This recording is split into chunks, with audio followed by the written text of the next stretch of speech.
Welcome back students. Spotting the errors के आज part 2 में मैं उपस्थित हूँ आपके सामने। हमने पिछले क्लास में कॉमन एरर्स के कुछ क्वेश्चन सॉल्व किए थे पार्ट 1 में। इसी सिलसिले को कायम रखते हुए आज मैं उपस्थित हूँ पार्ट 2 में। वैसे तमाम विद्यार्थी जो तैयारी कर रहे हैं एसएससी के लिए या बैंकिंग एग्जामिनेशंस के लिए या सीडीएस या एनडीए के लिए, ये उनके लिए काफ़ी ही महत्वपूर्ण चैप्टर्स होंगे या स्टेट प्रैक्टिस होंगे। कॉमन एरर्स के बारे में पिछले क्लास में हमने बताया था, ये बेसिकली ग्रामर बेस्ड होते हैं।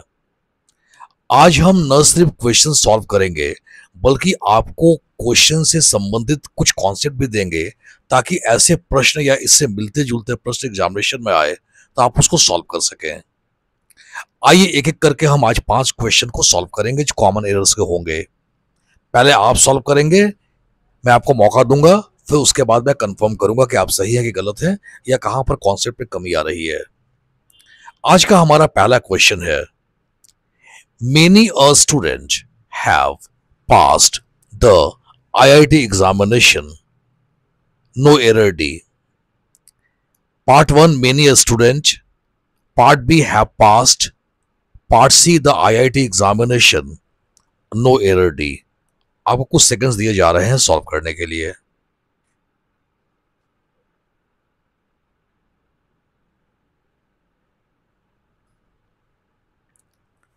हमारा इसका आंसर हो जाएगा बी।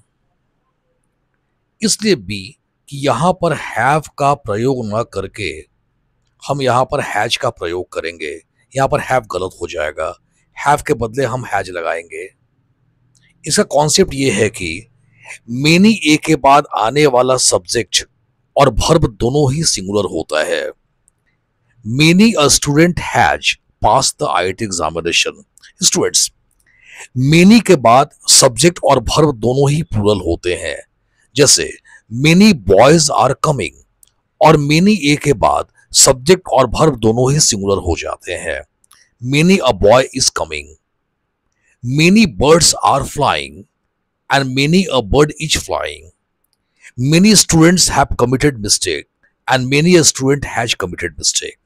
यानी मेनी ए के बाद सब्जेक्ट और वर्ब दोनों ही हमारे सिंगुलर होंगे।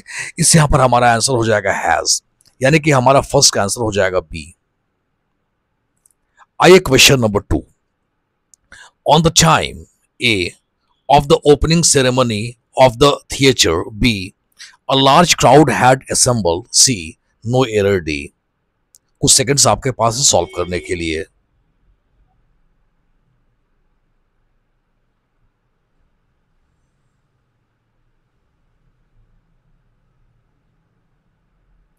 आपने सॉल्व कर लिया होगा। गलत या सही जो भी आपने सॉल्व किया, मैं कंफर्म कर दूं, हमारा आंसर हो जाएगा यहां पर C. C is the right answer. इसका वजह क्या है? On the time of the opening ceremony, उद्घाटन समारोह के समय, ऑफ द थिएटर, थिएटर के, a large crowd had assembled नहीं, a large crowd was assembled. यहां पर हैज के बदले हमारा हो जाएगा वॉज। वजह वजह ये, अ लार्ज क्राउड हैड असेंबल्ड का मतलब ये हो जाएगा कि बड़े भीड़ ने जमा किया था, और अ लार्ज क्राउड वॉज असेंबल्ड यानी कि एक बड़ी भीड़ वहां जमा हुई थी। जैसे वी हैड असेंबल्ड, हम लोगों ने जमा किया था, past perfect tense, had plus V3, और वी वर असेंबल्ड, हम लोग जमा हुए थे। चूंकि क्राउड एक कलेक्टिव नाउन है और हमने पिछले क्लास में डिस्कस किया था कि जो कलेक्टिव नाउन होते हैं वो सिंगुलर होते हैं, इसे यहां पर वॉज हो जाएगा। सही आंसर हो जाएगा अ large crowd was assembled. Had के बदले हम वॉच का प्रयोग करेंगे, तो दूसरा का हमारा आंसर हो जाएगा C. That answer is C. और हमारा पहला का आंसर था आपका बी। अब बात करते हैं क्वेश्चन नंबर 3 की। Americans are a custom to drinking coffee with their meals. कुछ सेकंड्स आपके पास है, आप सॉल्व करेंगे, फिर मैं आपके आंसर्स को कंफर्मेशन दूंगा। Americans are a custom to, वैसे भी कस्टम के बाद हमेशा टू होता है, drinking coffee and drinking coffee with their meals.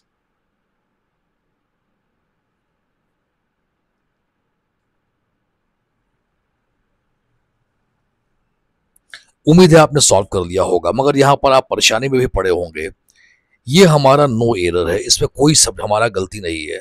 तीसरा का हमारा आंसर हो जाएगा D, that is no error.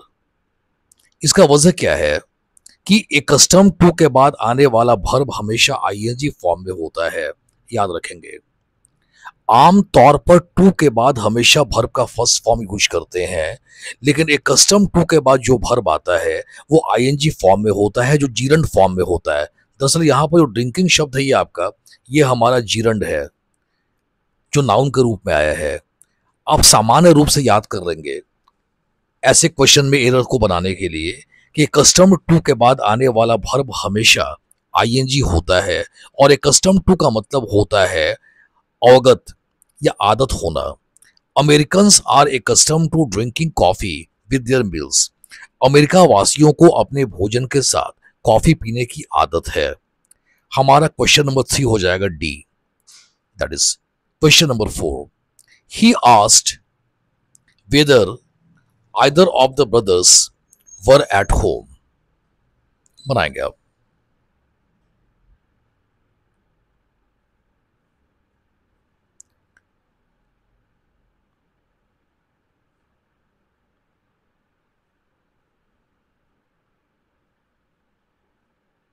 आपने बना लिया होगा।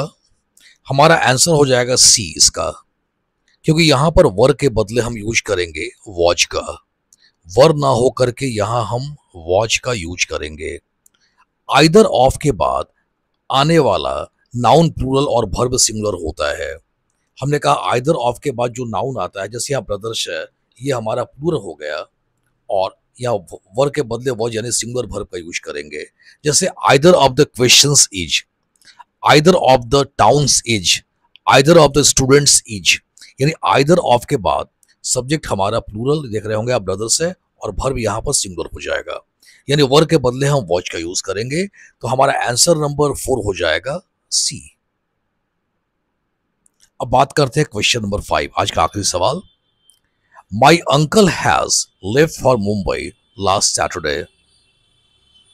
ये काफी आसान प्रश्न है, टू टेंस संबंधी है। My uncle has left for Mumbai last Saturday, इसका हमारा आंसर हो जाएगा यस बी। इस बार शायद आप सही है, बी। यहां पर हैज का प्रयोग नहीं करेंगे हम। माई uncle left for Mumbai last Saturday, इसका कॉन्सेप्ट यह है कि लास्ट, लास्ट का मतलब होता है पास्ट, और पास्ट का मतलब हमेशा वर्ब का सेकंड फॉर्म। आप ऐसे याद करेंगे कि कभी भी वर्ब अगर पास्ट टेंस का यूज करेंगे तो वर्ब का सेकंड फॉर्म होगा। लास्ट सैटरडे यानी कि पिछले शनिवार, जो पास्ट टेंस है, और पास्ट का मतलब हमेशा V2, या हैज का प्रयोग नहीं होगा, यानी subject plus V2। My uncle left, हमारा आखिरी आंसर हो जाएगा आपका B. First answer B, second C, third D, 4 C और 5 बी। हमने आज 5 क्वेश्चन सॉल्व किए, मगर क्वेश्चन सॉल्व करने से कहीं ज्यादा हमारे लिए महत्वपूर्ण है कि जिस कॉन्सेप्ट पर ये क्वेश्चंस को दिए गए हैं, अगर अन्य एग्जामिनेशन में ऐसी पैटर्न पर क्वेश्चन आते हैं तो आप आसानी से इसको सॉल्व कर लेंगे। ये 5 एग्जाम्पल के जरिए हमने 5 अलग अलग कॉन्सेप्ट को सीखा। उम्मीद करते हैं आप इससे लाभान्वित हुए होंगे। आप अपना रेटिंग कुछ ऐसे करेंगे, अगर आपने 5 में 5 बना लिया है, आपकी तैयारी काफी उम्दा है, आप काफी कंफर्टेबल पोजीशन में है। 5 में 4 बना दिया है, तब भी आप काफी अच्छे पोजीशन में है। 5 में आपने 3 बनाया है तो तैयारी आपकी एवरेज है, अभी सतह पर है, और अगर 3 से कम है तो आपको बहुत ज्यादा मेहनत की आवश्यकता है। आप अपने आप को जज कर लेंगे इन क्वेश्चंस को सॉल्व करके। जल्दी ही मिलेंगे हम कॉमन एरर्स के सेट प्रैक्टिस पार्ट 3 में। Thank you very much.